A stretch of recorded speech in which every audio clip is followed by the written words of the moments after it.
Hi, welcome to our channel. ఇది ఒక crime వార్త. తిరుపతికి చెందినటువంటి ఆ చిగురువాడలో భార్య తన భర్తను చంపి అది ఆత్మహత్యగా చిత్రీకరించే ప్రయత్నం చేసింది. మనం గతంలో చాలాసార్లు చెప్పుకుంటుంటాం, మాయమైపోతున్నాడమ్మా మనిషి అనేవాడు. నిజంగా కూడా మనుషులు ఈ విధంగా దిగజారిపోతున్నారు.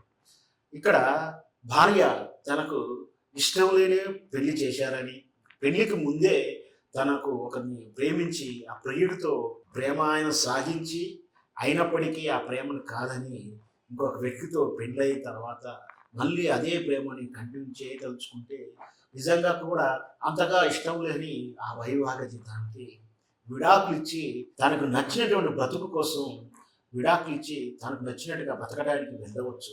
పెళ్లికి ముందు అయితే తల్లిదండ్రుల ఒత్తిడి ఉంటుందేమో, కానీ పెళ్ళైన తర్వాత ఈ విధంగా విడాకులు తీసుకొని స్వేచ్ఛ ఉంటుంది, లేదా బతుకు మీద భరోసా ఉంటుంది, ప్రియులతో కలిసి వెళ్ళవచ్చు. కానీ ఇక్కడ ఇలాంటి వార్తలు ఈ మధ్యకాలంలో తరచూ చూస్తూ ఉన్నాం.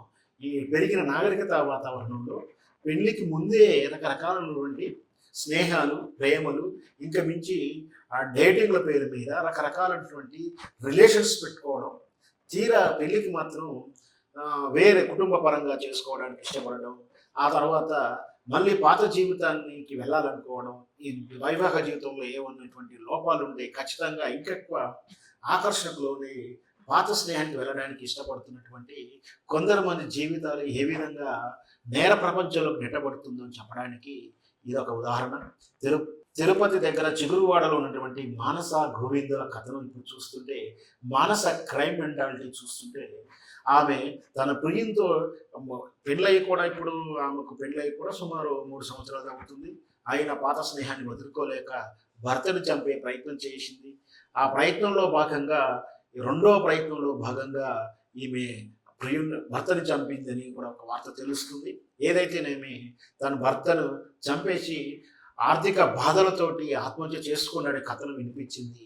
తీరా చూస్తే అక్కడ జరిగినటువంటి వాతావరణంలో ఆమె చెప్పేటువంటి పొంతనలేని సమాధానంతో అనుమానం రావడం, పోలీసులకు కంప్లైంట్ చేయడం, పోలీసులు రంగప్రవేశం చేయడం, సీసీ ఫుటేజ్లు చూడగానే ఈమె చెప్తున్నటువంటి మరణానికి ముందు ఆమె ఇంటికి ఒక వ్యక్తి వచ్చి వెళ్ళిపోతున్నట్టుగా కనిపించడం, వెరసి ఆమెని నిలదీసి అడగడంతో మేమిద్దరం కలిసి గొంతు నులిమి హత్య చేశాము, అతడు నా ప్రియుడు, అతనితో జీవితాన్ని పంచుకునే ఉద్దేశంతో వెళ్ళాలనుకున్నానని చెప్పి ఆమె ఏదైతే ఇచ్చిన స్టేట్మెంట్ ఉందో ఏహమైన స్టేట్మెంట్ అది. ఎందుకంటే సమాజం సిగ్గుపడాల్సిన విధానం అది. నిజంగా కూడా తనకు ఇష్టం లేకపోతే అతను చంపడం ఎందుకు, హాయిగా విడాకులు ఇచ్చి వెళ్ళవచ్చు కదా. ఇలాంటి తరుణాలు మన గతంలో కూడా చూసాం. నాగకర్ణుడు స్వాతిరెడ్డి చేసినటువంటి దారుణం, భర్తని చంపి ముఖం మీద యాసిడ్ పోసి ఆ శవాన్ని మాయం చేసి తన ప్రియుడిని తీసుకొచ్చి ఆ ప్రియుని కూడా ముఖం మీద యాసిడ్ పోసి ఫేస్ మాస్క్ చేసి ఫేస్ మార్పిడి చేసి టీవీ సినిమాల ప్రభావంతో భర్త ముఖాన్ని మార్చి భర్తకి ఈ విధంగా అయ్యిందని చెప్పి ప్రియుడితోటే స్వచ్ఛతంగా ఉండాలని అనుకోవడం, ఈ కథ క్రైమ్ థ్రిల్లర్ రివర్స్ అవడంతో స్వాతిరెడ్డి కటకటాలు ఊచర్లకు పెట్టిన చరిత్ర చూసాం మనం.